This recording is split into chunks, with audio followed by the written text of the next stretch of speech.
See, it's a corner, and it's the top. If you'll notice, the top is nice and smooth, unlike the big blocks. So this is the corner that was at the top. It was not up there. It was a little bit higher up. Southwestern corner, a little bit higher up.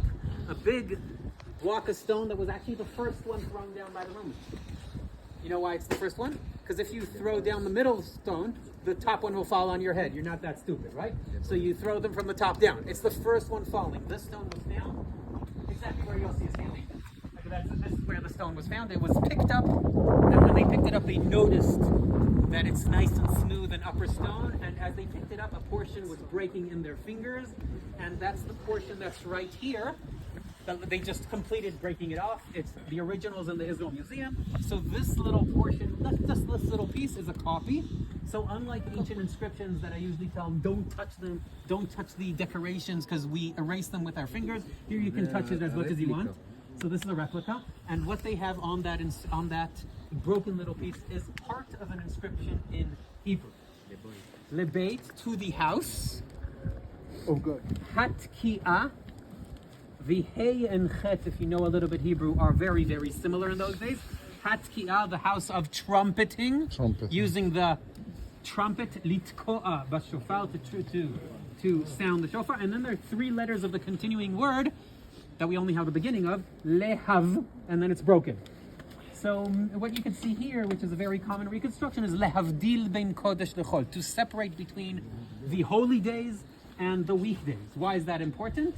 Because in antiquity, I don't have a watch. How do I know when the holy day starts? They announce it by trumpet. Wait a minute. It's like When a does the menorah. holy day start? A few minutes after sunset Friday afternoon. Now, without a watch, that is one of the most impossible things to calculate. So what do I need? I need a sundial. Not everyone owns a sundial. In the Second Temple period, Jerusalem till this day, they discovered 3 sundials from the Second Temple period from different locations. One was actually discovered in the drainage channel below.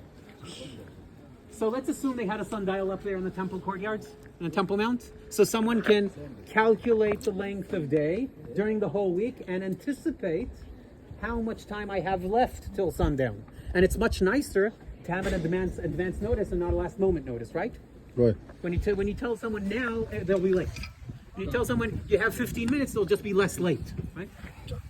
So, what we actually have is an amazing description from the Talmud, the Babylonian Talmud, edited some 4 centuries after the Second Temple period, but describing how they organized the people on the Friday afternoon. They actually had someone sound the trumpet or the shofar Friday noon. First signal is Friday noon, giving you 6 hours of advance notice. So all the workers outside start getting back home. A second notice is mid-afternoon, some 3 hours later, to close the shops in the city. Those shops, I want them all closed. So now it's Friday afternoon, everyone goes home, there's no more shopping. The third notice was a few minutes before sundown, which means Everybody enough home. time to finish up whatever you need. What is enough time to finish up? To put the dough in the oven to make a little bread, to fry a fish, 3-4 minutes. And then a special sound, which means it sounded more like this. Shofar.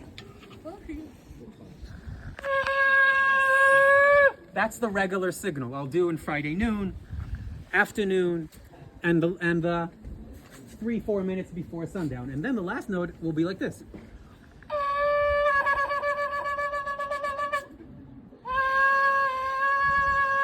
It's a much different note, and it means something. So today what I just did will be called in Hebrew tki'ah, tru'ah, tki'ah. These are different notes. They meant something. I have no idea what they meant 2,000 years ago. I don't know what sequence and combinations they had. We still have part of them, but we don't know what these signals were made from.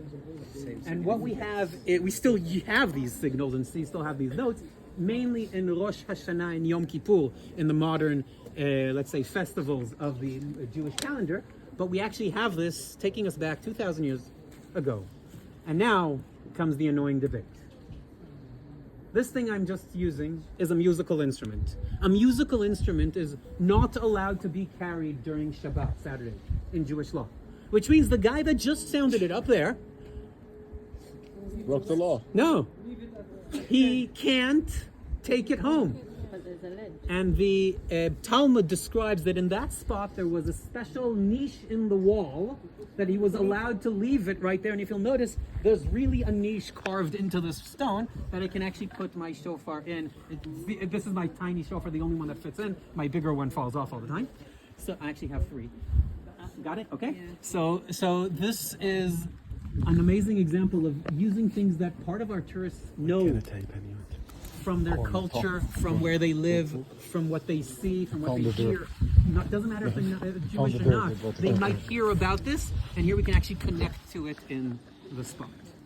So now imagine those pilgrims that arrive here and hear the siren announcing, and they understand what's going on, because for them the signal means something. But imagine the Romans hearing this and get shocked what's going on. There's a war.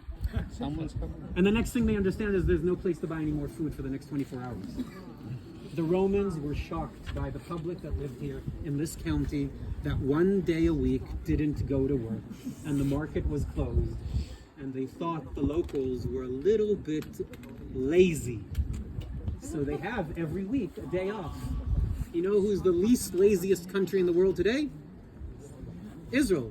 Because in Europe you have a long weekend, right? Yeah. Sunday. Well, here it's a Okay. normal But that's not day. right. What? It's not right though. Why? Because the research says you're the least productive of the amount of hours. Wait a minute. That's we work the most amount of hours, but the least productive. I fully agree. But we work more hours than the average. But actually, the Romans thought the Jews of Jerusalem and the area were kind of lazy.